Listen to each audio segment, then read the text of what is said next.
See, M&M Finance is basically again, so there is some news flow. We cannot deny that fact. There is a bad news flow happening. Like RBI has banned its third party finance activities or some collection agents, right? So these guys basically are outsourcing collection agents. So RBI has asked them to stop those activities because of a recent case.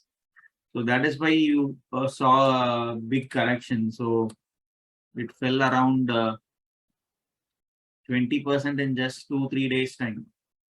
And again, you had it at a good support level. So this was when we shared it, 178 to 179. So these kind of trades again, like SBI. So you pick it up right at the support, keeping your stop loss below day low. Because what happens generally is these kind of days where you have a very big fall in the stocks and in the broader market, sometimes these will form a panic low.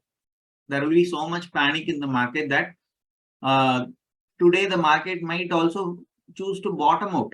It's too early for me to say, but there are good chances that today's low hold on a closing basis in most of the stocks.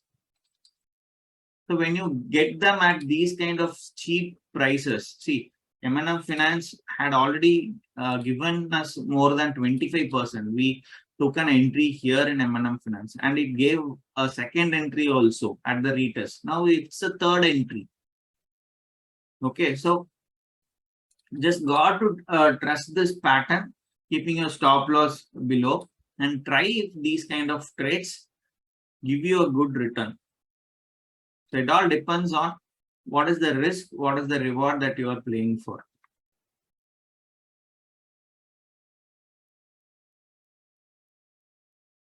If you like this video, please do share it with your friends. Do like, comment, and subscribe.